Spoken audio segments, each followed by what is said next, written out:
Hi there, Glocal citizens. It's Florence Adu, your host for the podcast that inspires a borderless mindset around doing something in the world. This week, I'm having one of those my guest needs no introduction moments because I have with me Wynton Marsalis, who is an award-winning, internationally acclaimed musician, composer, and band leader, an educator, and a leading advocate of American culture. He has created and performed on an expansive range of music from quartets to big bands, chamber music ensembles to symphony orchestras, and tap dance to ballet, expanding the vocabulary of jazz and classical music to a vital body of work that places him among the world's finest musicians and composers.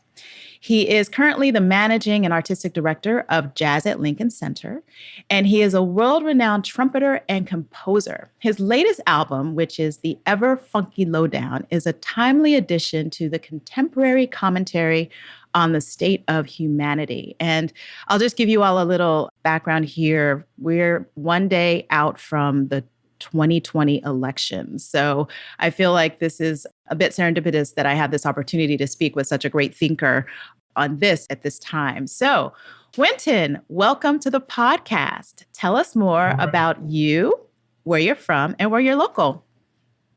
First, I want to thank you for having me. Florence, it's a pleasure. I love the name, Glocal. That's beautiful. Thank you. And I loved your intro, too, what you're aspiring to. I'm from New Orleans. My father's a jazz musician. Mm-hmm. And I grew up in the culture and the tradition. And I had the good fortune to work with the great Yakub Adi from Ghana. And we wrote a piece called Congo Square. Mm-hmm. And it took me 10 years to figure out what they were playing. Oh, wow. And, I'm not joking. I wrote one piece and it was really, really sad.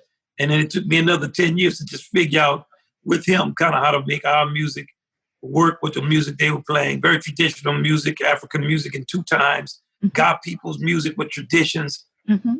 Not an easy alchemy, not easy to figure out how to come together and have things that would be meaningful and significant and difficult for both ensembles to play and then to play together. Mm-hmm. And it was one of the great experiences of my life to be with him and learn with him and write some music with him. So I'm honored to talk with you, and I'm all about glocality. Okay, wonderful, wonderful. Exactly. So how would you describe your craft specifically? I mean, I went through all of the biography, but now you, this person who's been in the business for all this time, how would you describe your craft right now? When you say my craft, you mean from a technical standpoint? Bring me closer to what you're asking me. So I would say where your craft is the most, where your passion meets the thing that you do every day. I work on what I do all the time and every day. Mm-hmm. So in terms of technical things, what I choose to study, what I hear, I study all kinds of things. Mm-hmm. So all different styles and types of music. And I try to find the thing that they most have in common that I can also access. Some things you can't access. Like if I'm listening to Buleria's music, I can figure out what they're doing with the form. I can figure a little something about the melody. But it's very difficult for me to just hear a form that fast in time or play something on it. It would take me years to learn that. I told you, it took me 10 years to get with Yakub's music. So one funny thing, exchange between he and I, he said he was describing a drum rhythm. He said, "This is a royal rhythm." So I started to laugh. I said, "Man, I'm from Kenner, Louisiana. It don't sound royal to me." And he said, "That is why you will never play it correctly." So sounds very ga. It's like a type of thing. I mean, he was saying it with love. So, we laughed about it. But mm-hmm. I'm a nonstop study. I'm trying to always figure out how to become a better musician, how to learn how to write better counterpoint, mm-hmm. be more sophisticated harmonically, great with my instrumentation, how to develop different forms and write melodies in longer pieces that have a form and a shape that are original and things that you've never heard, how to play better on my instrument and get more with other musicians who are serious and the great orchestra we have, how we can all work on our arranging and consolidate more of our music in more and more different forms and styles. Everything from the music Yakub and them were playing to Afro-Cuban music to the American popular song, New Orleans music, new compositions that don't have a name, things with symphonic orchestras. I work in a wide range of music and always trying to strive for excellence and come up with the most sophisticated but yet earthy kind of art I can come up with, like in the spirit of the greatest of the tradition of jazz. Okay. I get it. I get it. So speaking of tradition and where you come from, you grew up in New Orleans. New Orleans. And so this concept of Congo Square, for our listeners, can you give us a little bit more in depth on Congo Square as a place, as a birthplace for your music, for jazz music? Well, in the slavery of America, most of the slave owners were Protestant, and they came from a British tradition. New Orleans was French.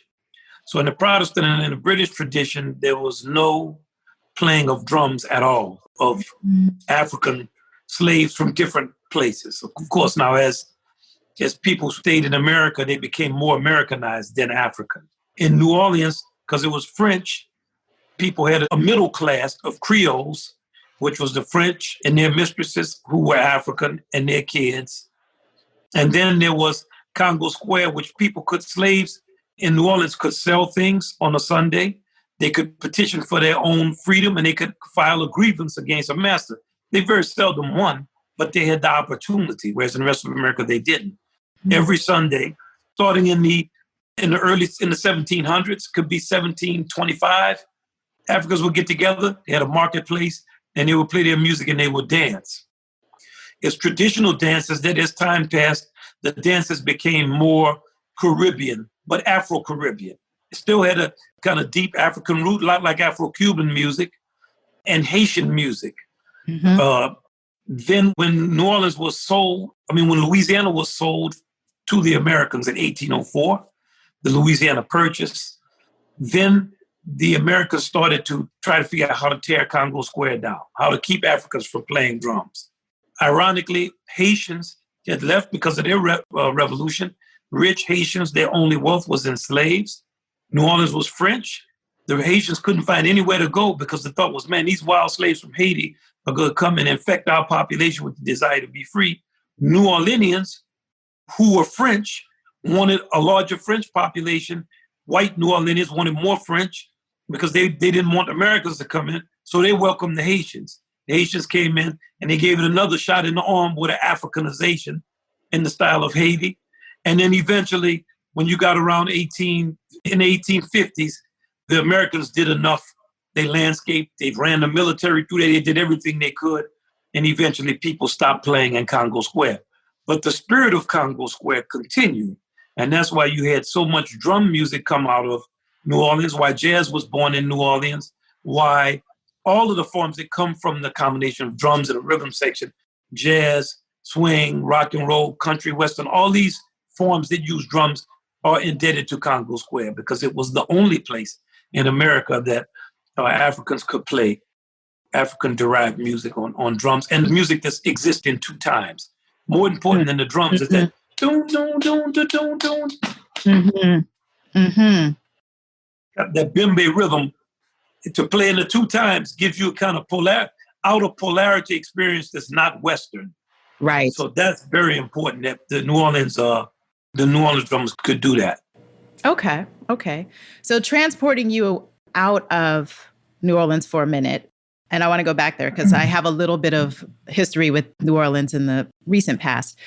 I want to get an understanding of kind of why the where. How did you come from being in New Orleans to being a New Yorker? Well, I always wanted to get out of New Orleans because it's very prejudiced and ignorant, you know? Mm-hmm. So, and it hit me hard. I didn't like it. Mm-hmm. So I was trying to get out because I figured the North would be better. And I got a scholarship to study music at Juilliard. So I just had to get from New Orleans to New York. I went to a summer camp called Tanglewood. Then I moved up to New York a month before school. And then I was in New York. And that was in 1979. Okay. And I've been here since then. So to give you a sense of how long ago that was, 41 years. Sure. So I've been here for that amount of time. Yeah. So have you lived anywhere else besides New York in that time? No, only New Orleans and New York. Okay. So then when I ask my Glocal Speak question, I kind of want to direct you a little bit and get a little, again, back to New Orleans. So This is where I ask my guests we want to hear what you hear. So we hear what you've heard. And so I ask my guests to share a word, phrase, or saying that is a meaningful part of your local experience and why or how you came to value it as Glocal speak. Word, meaning, or phrase. Let me think. Okay. I think one that we used to say all the time would be, where you at? Where you at? Where you at? Okay, that means where you at? Mm-hmm. But it can mean where you at, like where are you from a global standpoint, from a geographic standpoint, which street are you at? Mm-hmm. Where you at? That means where you at on this issue that we're talking about. Mm-hmm. Okay. Where you at? Yeah. And then it can also mean where you at? Like, I don't necessarily like what I'm hearing from you. Or it can mean where you at? Where you at? That means, man, you saying it. And the other phrase with that is, you feel me? You feel me? Sure. It's deeper than, do you understand me? Yes. So we don't say, you feel me? You be talking? Yeah, I was in Ghana, you feel me? That means I wasn't about to put up with that, you feel me? So that's another good one, you feel me? Okay. I like them both. One of my friends, she went to school at Xavier. And so she said, I hope he doesn't say we're about to go make some groceries. Well, we got all that kind of stuff. Make groceries, stand on the banquet, yeah. Right. We say that. Exactly. Exactly. We got a lot of stuff and we also, another thing that we do that I love is we sing stuff in a minor third, and we always say, yeah, with stuff. Like we say, I'm going down there, yeah. I don't know what you're talking about, no, bro. Boy, I'm talking to Florence, yeah. What you doing? Yeah, I'm getting down there, yeah, bro. So we use the word bro a lot too. Yeah, bro. Now that's in my time. Now they have different slang they use now. Sure. I'm not up on all of it. I mean, it's a lot of a different way that they talk. Yeah. But I think there's a lot that's still there. And so let me ask you this as well. So just thinking about jazz and music, again, going back to the New Orleans side of things, have you understood post-Katrina? Because I think there was a pre-Katrina New Orleans in music, and then there's a post-Katrina New Orleans in music. Can you talk a little bit more about that and how you see not only the creative side, but I guess also the business side of music changing and evolving and rearranging? I don't know really the music of New Orleans pre-Katrina. It was never good business in it. Then, the hip-hop artists started to make money with what they were doing, but that's a different scene. It's less about music, it's more about social. Like, it's kind of a social thing that they were doing. I don't know enough to speak intelligently on it. Okay. Then after Katrina, a lot of people not from New Orleans came in. And because I don't live in New Orleans, I don't have really good insight into the dynamics of all the different parts. Mm-hmm. I can only speak to when I was growing up, there was very little money in any of it. Mm-hmm. And the musicians who really could play were playing in spite of whatever was going on. There was no real desire to educate the populace in New Orleans jazz. Mm-hmm. There was tremendous racism always shows up in education and what is virtuous in the culture. Mm-hmm. If you wasn't cracking jokes or acting a fool or exhibiting some type of criminality, you weren't even considered mythologically. You definitely were not in the education system. Mm-hmm. So musicians like Jelly Roll Martin, Louis Armstrong, Danny Barker, the great musicians from New Orleans, nobody was really taught that kind of music unless you came from a family. Like my father's a jazz musician, so I learned about it. Mm-hmm. But my friends, everybody I grew up around, they had no knowledge or idea about those types of New Orleans customs and traditions. Nobody would be able to tell you about Congo Square or have any real understanding of the contemporary struggles even. Institutions like the Free Southern Theater, where there was theater, nobody from the neighborhoods, they didn't really attend that kind of stuff. There was a certain type of ignorance in my time. And when you get to the more popular forms, anything that has heavy pornographic content or profanity or ignorance, then you start to get a lot of the public more engaged in it. And anything that celebrate criminality, of course, it's with the mythology, how people want to look at the Black American. Right. And that's kind of the form that took over in terms of people perceiving New Orleans music and New Orleans culture from a musical standpoint and from a standpoint of Afro-American. And now I don't really know. I do know that we have a very, very deep culture. And if we ever started to educate our populace, Black and white people in it, a lot more will come out of it. Now, food is an exception because people still cook good and they know the traditions are passed down in the families. Mm-hmm. So they know how to make gumbo and etouffee and all the kind of dishes that have an African base to them. Sure. I get it. I understand. The music, the jazz of the world is really not based there anymore. It's very much now a New York, a Paris, or somewhere else type of scene. And I understand that now. So thinking, you said something about no one was playing. You had a musical family and that's why you played. So another reason why I'm a big fan is when I was 7, 8 years old, we had a music program growing up, right? So my school, public school, mixed school, busing created a whole different mix of people. So went to the band teacher. So band was starting. That's a band started, 8 years old, second grade. And he said, you know what? I think you're a trumpet player. So for the next 6 years, I played trumpet. So I played trumpet until I discovered sports. So that was, that's one thing that we have in common. I still have my trumpet. I haven't played it in years, but I was the only girl for a lot of times. And I was first trumpet for most of that time as well. So yeah. But speaking of... Okay. I see. I understand now. Yeah. The trumpet gods are bringing us together. Exactly. So I bring that up because thinking about education and the work that you do in education. So let's start talking more about like how you have diversified yourself as an educator, as a composer, as a maker of creative content. How do you view education, particularly for young children in music, and what are your kind of visions and the things you participate on that level? First, I want to ask you, when you discovered sports, were you in track? Were you like a high jump? Oh, yes. Yeah. Yep. What did you do? I did the triple jump. I see you trying to run from me. I got you. Yeah, I love the triple jump. Yes. Yeah, I think that everything is connected to me. Uh-huh. The triple jump is connected to the trumpet. If you think about just fundamental techniques, you got to work on them every day. You have mechanics of things. You have a rhythm. You have a motion, and you have a kind of repetition that you have to go through to master. So then you have a spiritual thing. There's not you can't practice it. You can only embody it. Right. And if you embody that spiritual thing, you get other benefits. Mm-hmm. And all the other things that come with it. With music is, of course, a group activity, whereas the triple jump, you do it maybe on a team, but that's very much individualistic. Mm-hmm. So I don't think teaching and it's all interpreting a mythology. So what do we all meet on around the world? We meet on the level of mythology. And how do we meet in that way? Oh, my mama told me this, or my daddy said that, or the story, like Yakub would tell me stories, or the mythology is the most important thing in your life. How you are represented symbolically in your culture and in your own mind determines who you are and how you experience living. Mm-hmm. So I think that that's what I teach, that's what I write, and that's what I play. It's why I play. It's for a kind of symbolic representation of people, of human beings, of the world. It's like when you say a Glocal citizen, that means something.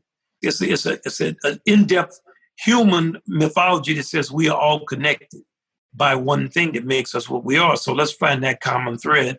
We express ourselves in many different ways, but we express ourselves in one way.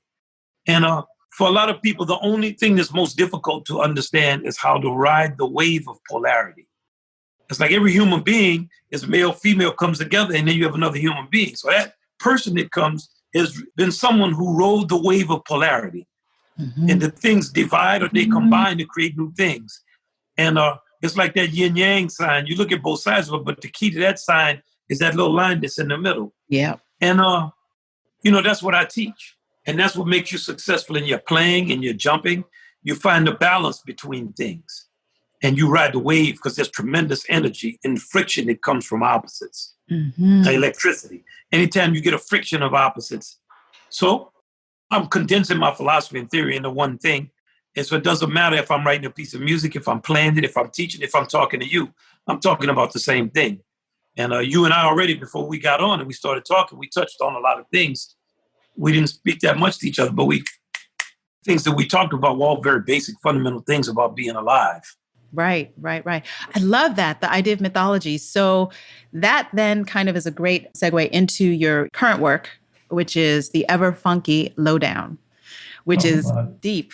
But never funky. Yes, exactly. So I've read about it and how it came to be, but tell us more about how that piece became what it is now in this time. Well, I always talk with my little brother. I have a brother named Ellis. He's not a musician. We call him the Oracle because he reads everything. He studies everything. Mm-hmm. So for years, I've been talking with the old Oracle. We get up in the morning, and I always have a statement I say. His nickname is Lut. That's another thing about New Orleans people. Everybody got a nickname. So yeah, his name is Ellis, but we call him Lut. Okay. So I always say, tell me what I'm thinking today, Lut. And then Lut starts to tell me what I'm thinking. So it became like a joke. Like this morning, me and Lut talked a long time about the presidential election and what the states, what the mathematic breakdown of it was and what he saw. So of all the years of talking, I started to take notes whenever I would talk with Lut. Let's say this. So I started to get these themes to come to me. It's the ever funky lowdown. I started thinking about the ever funky lowdown, like how funky all this stuff is, because you're always being duped. So I had a real big fallout with one of my friends over things that the Obama administration was doing. And he was always writing in the newspaper how he loved it. And I was saying, man, these policies are, I don't know if I would love this policy. Mm-hmm. And so I started to think about why are we so gullible as people? And why do we just look at somebody's skin color or their this or their that and think that means they're going to do something good for us? And I always think about, my father would always say, if I would tell him what somebody was, he would say, don't tell me what they are, tell me who they are. Like if I say, a woman that plays trumpet, who is the woman? So he didn't want to, and that made me start to think about the ever funky. And then I conceived of it as a circus with kind of time changes with a carnival barker. Then what would I have him say? And I made it, I like the number 12. I always write pieces with 12 movements, 12 progressions. It's 12 bars to a blues, 12 months to a year, 3 sections of 4. You can divide it in different kind of mystical ways. So I figure 7 and 5, kind of golden section, golden ratio number. Mm-hmm. It'd be 7 objectives that a person hustling you has. And there's people who've hustled the populace down throughout time. It's not relegated to now. So it's 7 things I want you to accept. It's like gang mentality. Then I'm going to give you 5 prizes. And the 5 prizes, I wanted them to be prizes that both the left and the right agree on. So when I give you your prize, it's not going to be a prize that only Republicans like. It's going to be a prize that Republicans and Democrats agree. Yes, this is a great prize. Mm-hmm. So then I was going to introduce a wild card, which was going to be a heroine. Well, in my big pieces, a woman is always the hero. I don't know why. It's because of my mama. Or I just always, I could go back to Blood on the Fields. The woman sang the main role. That was like 1992. Mm-hmm. All Rise, a woman sings the prayer, All Rise. That was 1999. From the plantation to the penitentiary, 2007, it's a lady singing from the plantation to the penitentiary, singing the song. And in this piece, I picked Fannie Lou Hamer, who was a great civil rights activist. And I only picked Fannie Lou because my mama loved Fannie Lou. Mm-hmm. So in the 60s and 70s, my mama was always talking about Fannie Lou, Fannie Lou, Fannie Lou. I even had the women on the piece sing, Fannie Lou, Fannie Lou, Fannie Lou, because I was thinking about my mama. Whatever you say, she'd go back to Fannie Lou. Yeah, but what about Fannie Lou? What about Fannie Lou? What about Fannie Lou? So, Fannie Lou comes to try to save you from being fooled. But in the end, you want to be fooled because you would rather mess over some other people than for all of y'all to have something. It's like the old joke. They say God comes to somebody and says, whatever you want, I will grant you. So you have the time for one wish I will grant. So the person gets ready to give the wish and he or she says, no. The only thing about this wish is whatever I give you, I'm going to give your neighbor twice. So the person thinks for a second and says, put out one of my eyes. You know what I'm saying? Right. So it's like this whole thing, got kind of predatory way of looking at other people instead of symbiotic. Mm-hmm. So if you look just on this card, you're a trumpet player. You travel from one place you are to another place. I'm a trumpet player. I travel from one place to another place. You love the music. I love music. You're interested in cultural transformation through communication. Mm-hmm. I'm interested in cultural transformation. You were in the athletics. I was in the athletics. You know what it's like to win and to lose. I know what it's like to win and to lose. That's just a few of the things, major things that you and I think about in the same. That's what when I read the name Glocal, I thought it's a certain type of intelligence of bringing the opposites together, global and local in one. See, you're riding the wave of that yin yang. That's what we're talking about. And this stuff is kind of natural, and it doesn't require a kind of degree in philosophy to understand it. Right. Absolutely. So then now coming to actually production. So I think a lot of times we have this magical output from creatives, but we don't understand how it is layered and how the business of it happens, particularly now when we know that a lot of creatives, particularly musicians who play live music, are struggling because we don't have this opportunity to gather. So if you broke down how you were able to, being, having your role at Jazz at Lincoln Center obviously is part of that foundation, but how do you structure and how do you manage the business of putting together an album and getting the work produced? Well, we have our own record label, so we put it out. Mm-hmm. And what is the label? It's called Blue Engine. Blue Engine? Okay. And we have to raise money for everything that we do. Sure. Because without education, it has to be philanthropic. Like, or else you have to put out stuff that's semi-pornographic mm-hmm. You don't have a lot of market latitude when it comes to music. Mm-hmm. There's too many. First, there's no way to tell the difference in quality of things. So once you open the Pandora's box of kind of code of the personality, music became a lot like politics. If you are liked, you sell records. Then the next step was to say, if you sell records, you then are good. And it's like a politician can get a lot of votes. It doesn't mean they're good. Right. Or then it becomes cult of the personality. Whereas now we have a kind of celebrity class that the only time something is important is if somebody says, if there's some celebrity or something. Mm-hmm. So the lack of education makes you unable to discern things. Right. So for us, Jazz Lincoln Center was always, with me, I had a career already. It was how much of my career can I give up to work on behalf of an institution and get people of the community gathered around this idea.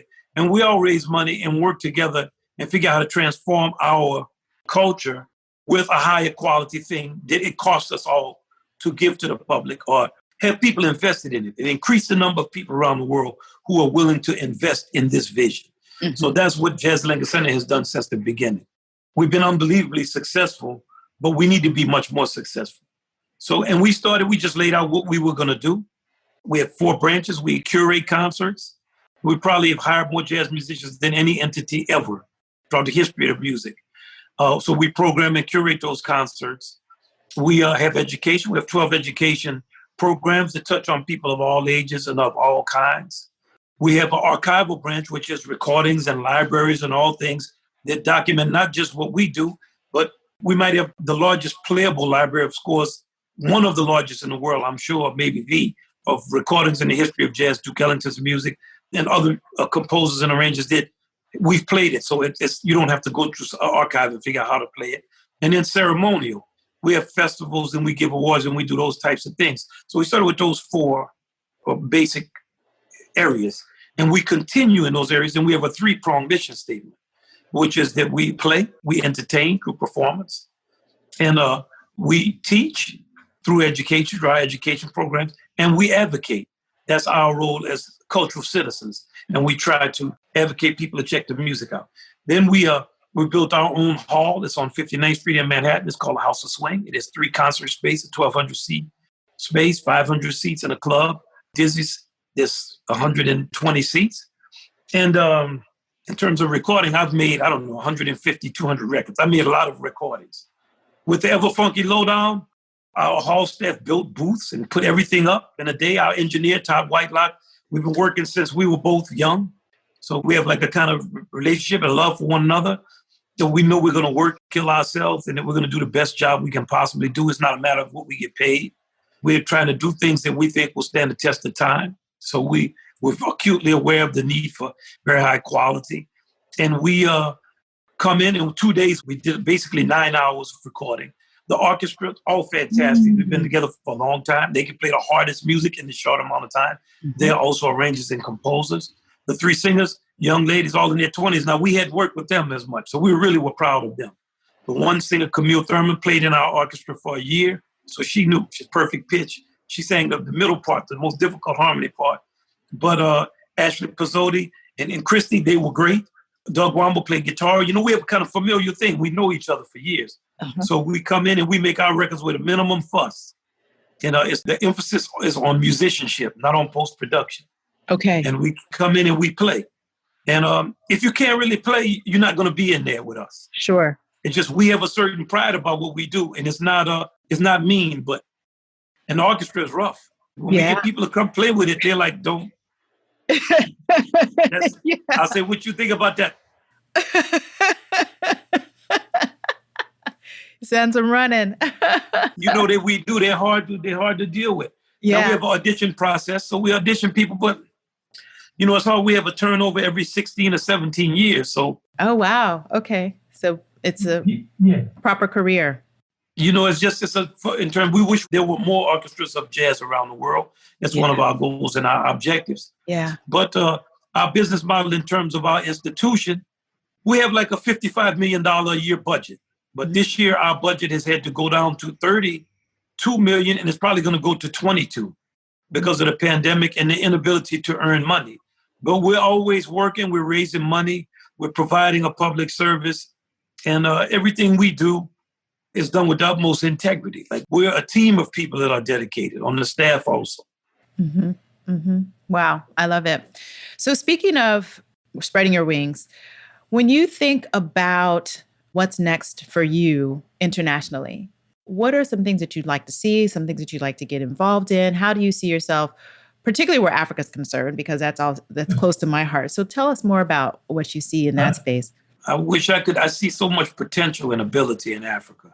Mm-hmm. And I have such a love for it. Like, it's a big place, but of the people I have interfaced with Yaku, with the musicians in South Africa, like Duduzo Makatini, you should talk with him. He would be a great interview. Mm-hmm. Call him Duduzo. He's fantastic. There's another woman from South Africa that's a great composer. I think you and her would be really simpatico. Her name is Thandi Ntuli. Okay. Thandi. She's a great composer.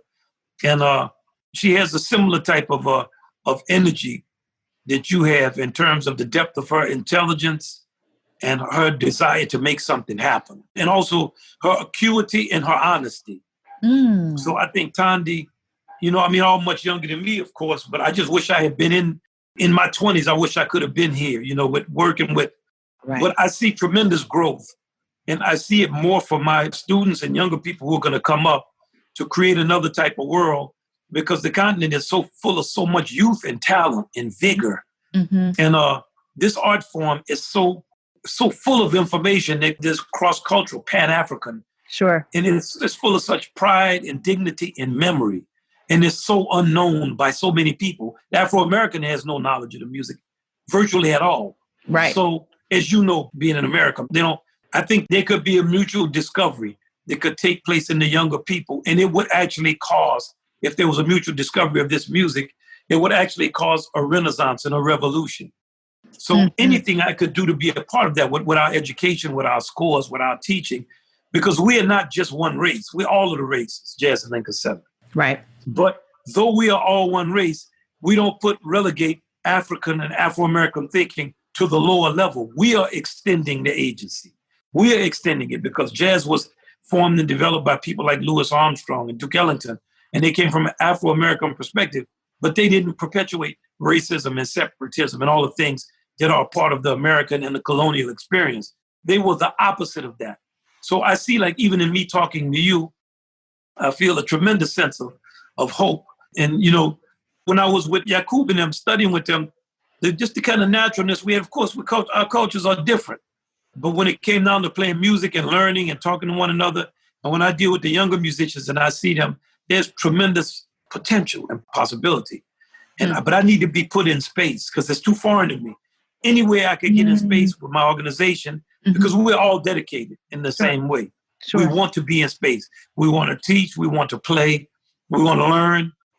Any of these types of things we would love to do.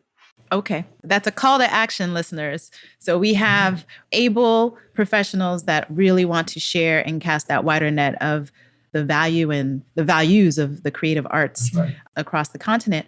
So when you say that, I know that you have the Essentially Ellington program. So you have done some work with bands across globally. So tell us more about how that that works and how you've identified talent and continue to cultivate in that space. Well, the thought was that people don't know the music of Duke Ellington. Ah, okay. There's a thought, it's an Afro-American composer. Every time you play their music, you're doing a tribute to them. Right. We're not doing a tribute to them. Yeah. We're playing their music. Mm-hmm. So how can we get younger people to play his music and learn the meaning of this country and culture through his music? Mm. So we're going into 26 years or something. We've been unbelievably successful, transformed the lives of many younger people. We've had elements of it in the UK and in Australia. Mm-hmm. But, you have to have a big band to enter it. Right. So it's kind of different. But I remember I had two guys from Cameroon were in New York years ago. They said to be 17 or 18 years ago. And I just met them on the street and they recognized me. We started trumpet players. We started talking. I invited them to my house. They came up, we sat down, we drank some coffee or something. They pulled out 2 pieces of music. It was essentially Ellington music.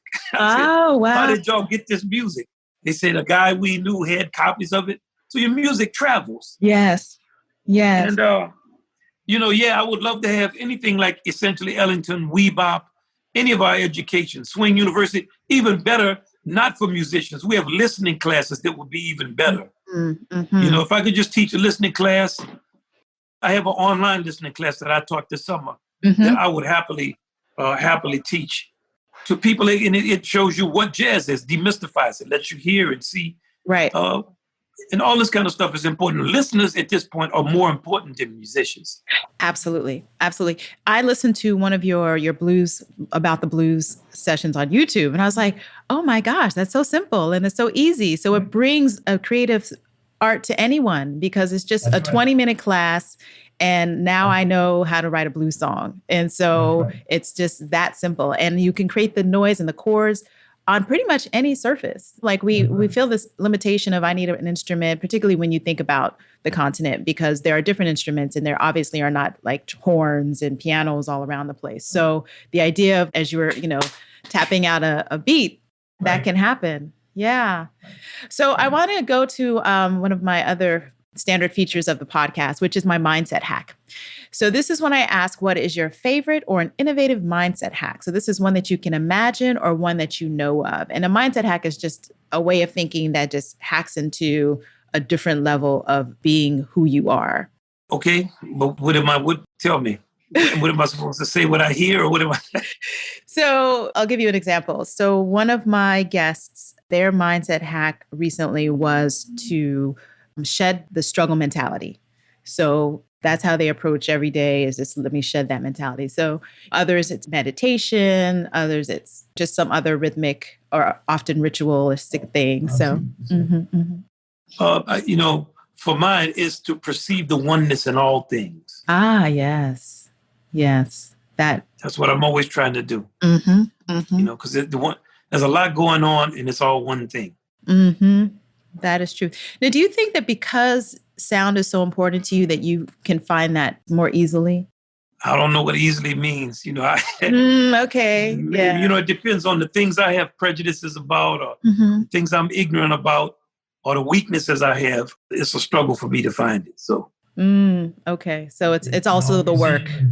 Yeah. Yeah. Like I can hear something in people's voices. Like I can hear a lot about you and who you are in your voice. Because I'm a musician, but also because I always had that kind of talent or skill. Some people's musical skill comes through rhythm. Some come through, some talent comes through nuance, or some have a kind of humor.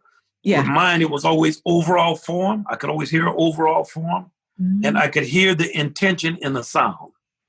Why? I don't even know why. So I didn't spend a lot of time on stuff that wasn't really saying anything. Got it. Might have a shiny suit on, but something I could hear. It doesn't make me superior. But when it comes to those things, I knew that. Now, there are other things, I still can't hear them. Right. So sure. I think... I can totally relate to exactly what you're saying. Yeah, it's really... We have different skill sets. Exactly. And we can cultivate them sometimes. But like you said, sometimes we just need to be present in what is ours and build on what that is. And also recognize and respect what is not ours and others. Absolutely. Because many times we want to lean on our strength and value it more than our weakness. Right. When it's only value to us. Right. Right. And that's fairly profound, because I think we just don't believe in weakness, and it is just a part of humanity. You know, it's like a person has tremendous physical beauty. Mm-hmm. Everything they talk about is something beauty. Another person is not have a lot of physical beauty, but they're unbelievably intelligent.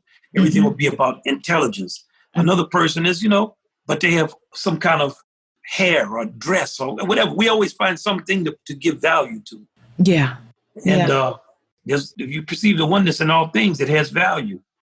Absolutely. Exactly. That is the value. Yeah. Yeah. And it really strikes in my mind a lot about our traditional African spiritual practices and things that we've gotten away from being here, because that is at the core of most spiritual beliefs, is that there's a oneness in everything.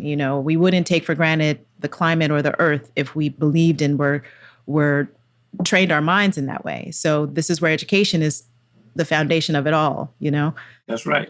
Yeah. Now somebody will think because they can develop a gun or a bomb and they can kill you, therefore their religious belief or their spiritual practice is superior to yours. Mm-hmm. Mm-hmm. Maybe a scientific practice is superior to mine, but your religious belief is much lower. Right.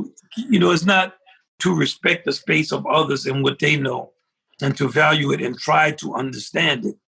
That's the requisite humility. In jazz, we have the concept of swinging, and swing balances improvisation. Improvisation is you and what you can create. Swing is what you can create with someone else.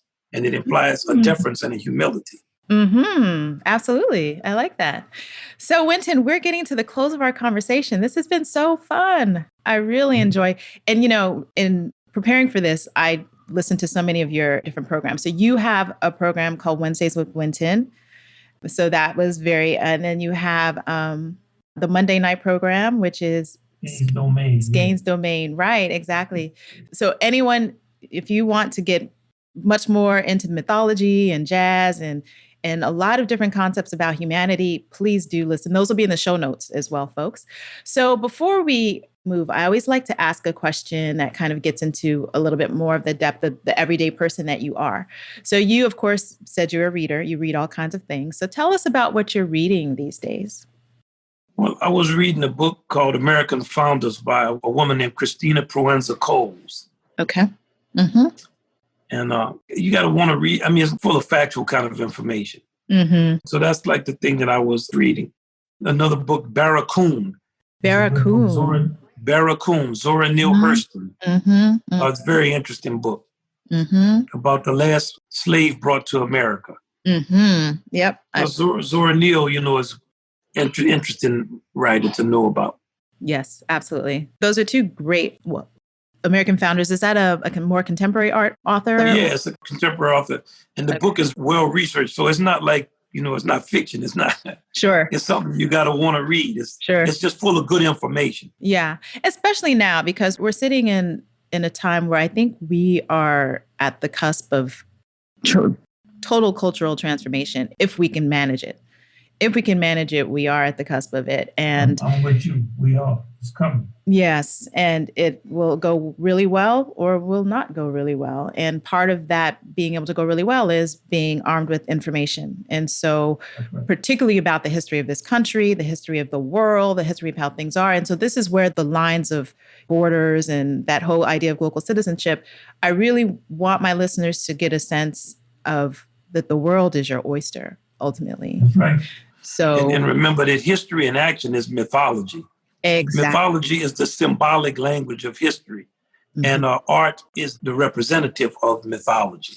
Wonderful. Right. I'm going to start using that because I love that idea of mythology, because it's a word people know, and they haven't applied it to everyday life. It's like, oh, that's just outside of, but this is exactly what you said, the symbolic representations of who we are. We do it every day. It's part of our everyday selves. So I love that. Yeah. The narrative of human history. Exactly. In every culture. Yeah. Yes. In every culture. Yes. So Wynton, any last words for our listeners before we sign off? No, it just was a pleasure speaking with you. Yeah. And I look forward to more communication, and let's start to get a kind of level of communication and information going back and forth that we can lay some foundation for our younger people to come behind us, which you're one of the younger people. But for me, that's what I want to do. Sure. Thank you. Sure. Get back on your trumpet. Yeah. Get back on your horn. Don't you let your horn go. You're still a trumpet player. I will. I'm going to pick it up. I'm going home. Pick it up. For Christmas. I'm going to pick it up. Exactly. All right. Okay. Thank you. Thank you. Thank you so much. All right, Glocal citizens. This has been another episode of the podcast that inspires a borderless mindset around doing something in the world. You can always catch us at www.glocalcitizenspod.com on Apple Podcasts, Google Podcasts, Stitcher, Spotify. Everywhere you get podcasts, you can find us there.